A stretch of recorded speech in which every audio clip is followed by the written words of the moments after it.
Hello everyone, this is Kay Von Atkinson, and I'm here to talk about a couple aspects of Chapter 9 that I thought were worth discussing, as in my previous videos.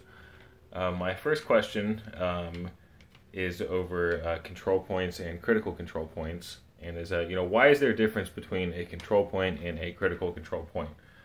The book defines a control point as any step in the process at which biological, chemical, or physical risks or hazards can be controlled and is usually related to quality or production issues and not to product safety.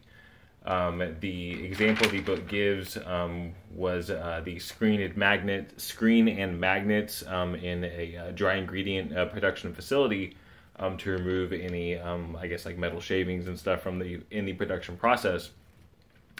And it had mentioned that the screen and the magnets are the control point, but the metal detector that also, help prevent these hazards was considered a critical control point.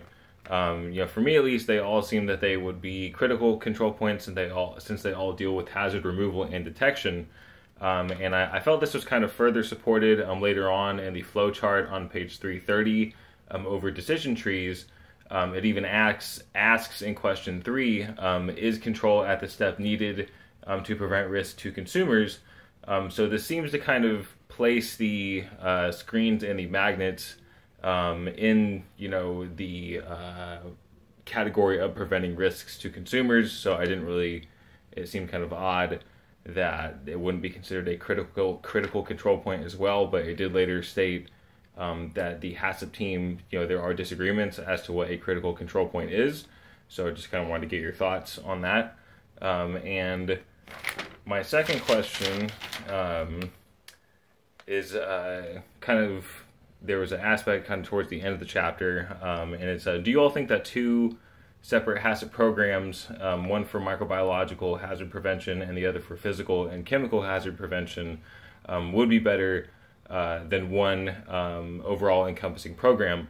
The book stated that some food production facilities can decide to have separate programs.